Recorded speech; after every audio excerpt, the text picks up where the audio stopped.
Reka twongeye kubasuhuza inshuti zisanzwe, amazina yanjye ni Emile.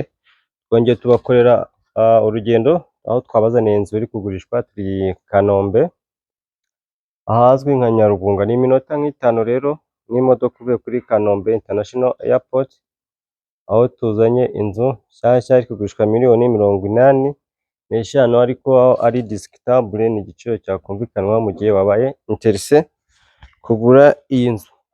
Nkuko muri kubona rero, dutangiye hano dufite jaride nkuko muri kubireba. Jaride iri dekura ariko ikiri nto itarakura neza. Wana ni inzu yubakishijwe n'amatafari ahiye, karitsiye nziza Nyarugunga. Hano dufite parking y'imodoka enye nkuko nabibabwiye. Ni inzu nziza. Inzu yacu igizwe n'ibyumba 4, toilette 3, salon na salle à manger, igikoni mu nzu ndetse no hanze n'inzu y'umukozi. Nibyo bigize iyi nzu. Reka tugende rero mbereke mo imbere mu nzu, tugiye hano muri parking. Ngiye kwinjira mbereke uko mu nzu hameze.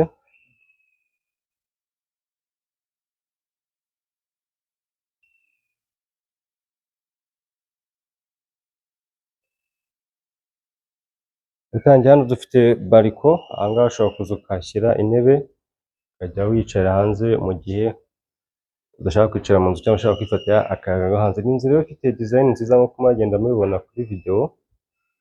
Reka twinjire imbere. Iyi ni salo nziza idekoye mu buryo bugezweho nkuko muraza kugenda mubibona. Ubona ko ni inzu ifitemo urugarikamo imbere, ubona ko ni ibintu byiza cyane na parfum nziza nkuko muragenda mubibona. Iyi ni nziza cyane, wakwifuza kugura miliyoni 85 ukabasha kwigura iyi nzu Kanombe ahazwi nka Nyarugunga. Tuvuye muri salo rero, reka mbereke muri salle à manger, ubwo turakomereza salle à manger. Iyi ni salle à manger nkuko muri kugenda mubibona. Aha naho gukarabira. Iyi ni inzu nziza cyane. Ubwo tukiva muri salle à manger dufite igikoni cyacu hano, igikoni cyiza cy'utubati kiri moderne. Iki ni igikoni cyacu, wow, igikoni cyiza, igikoni kigezweho nkuko muragenda mubibona kuri video. Iyi ni nziza rero kuri miliyoni 85, ariko mu gihe wabaye interese tukagukaturira ukabasha kugura iyi nzu ahantu heza, karitsiye ituwe Nyarugunga. Aha rero dufite na stoke, na gastoke keza gatoya ko gushyiramo ibintu mu gihe ushaka kubika ibintu byo mu gikoni ukabishyira mu gastoke. Igikoni rero reka mbereke mu byumba uko bimeze. Ngiye gutangira hano mu cyumba cya mbere cy'abashyitsi.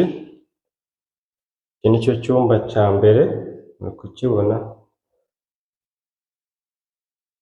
Ni icyumba gisanzwe, ubona ko ntacyo kibaye. Iki cyumba rero cyacu gifite douche na toilette, self contained nkuko nabibabwiye. Iyi niyo douche na toilette y'iki cyumba.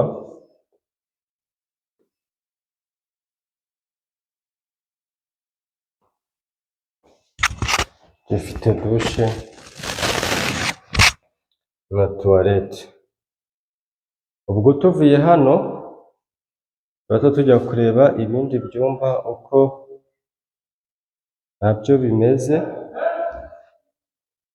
kugira ngo turebe ukuntu inzu yacu imeze. Ubwo tuvuye kuri cya cyumba kindi, aha twaje tugeze mu kureba ibindi byumba. Dufite ibyumba 2 hano bisangiye douche na toilette, ariko dufite n'ino nzira ijya hanze ukajya mu gikari. Iki ni icyumba kindi cyangwa se cya kabiri, ndetse kikaba gisangiyeho na douche na toilette hamwe n'iki cyumba. Ni ibyumba 2 bisangiye douche na toilette nkuko nabibabwiye. Uri kubibona ibyumba byose uko ari 2 bisangiye iyi douche na tuwarete nk'uko nabibabwiye. Ibyumba bibiri bisangiye iyi dushe na tuwarete. Tumaze kureba bino byumba rero, ubwo tugiye kureba ikindi cyumba cya nyuma gisigaye, ari cyo twakwita nka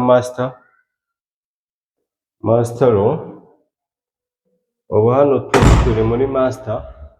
Iyi niyo master yacu, urabona ko ni icyumba cyiza. Iyi ni master yacu rero, uko nabibabwiye, ni icyumba cyiza kinini. Tukagira hano iri dirishya ryacu risohoka nk'umuryango hanze hano, ukaza kuri bariko aho ushaka gushyira intebe hano, ukajoininga fresh air yo hanze mu gihe warambiwe kuba wibereye mu cyumba.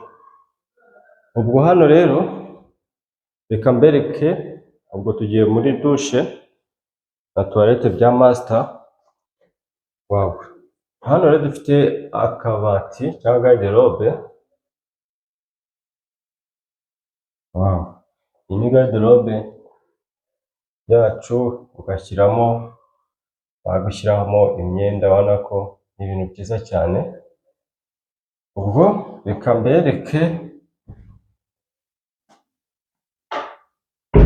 ukahita ukinga. Urabona ko ibintu byose hano biba biri kuri gahunda. Ubwo rero tuvuye kureba garderobe cyangwa se mu cyumba mbere, tuza hano tukaza muri iyi dushe na tuwarete bya master yacu, aho gukaraba. Urabona ko izi shower ni sawa cyane, urabona ko ibintu ni byiza. Yes, ubwo tuvuye kureba hano master yacu, bathroom uko yari imeze. Ubwo tuvuye muri master room, ngiye kubereka he hasigaye. Ubwo ngiye kubajyana mu gikari, bereke hanze mu gikari. Yes, hano dufite wana wa muryango uvara mu gikoni ukatuza hanze, ufite aho kogereza ibyombo n'ibindi bintu. Tukajya mu gikoni cyo hanze ku bantu bakenera gukoresha amakara. Hano dufitemo inzu y'umukozi ahangaha, ndetse tukagira n'ino nzu tuwarete yo hanze y'umukozi. Dushe na tuwarete niyi akoresha. Ubwo iyo tuvuye aho rero, uhita mubona ko ikindi kintu ntababwiye, ubona ko cyane ikigega nacyo cy'amazi hejuru. Ubwo ukajya ukakata hano, ubona naho kwanika imyenda nk'uko muri kubibona kuri video. Ubona ko ni ibintu byiza. Ubwo rero nongera mbasubize hano, dusubira ku irembo aho twatangiriye. Aha ni ku irembo. Reka rero nongere mbashimire kandi ubwo murambwira uko inzu mwayibonye, like yanyu na share ndetse na comment. Kandi nongera guha ikaze ku bantu bashyashya bakigera kuri Iwawe Real Estate. Reka nongere kubashima rero, mwakoze cyane. Mwari kumwe na Emile.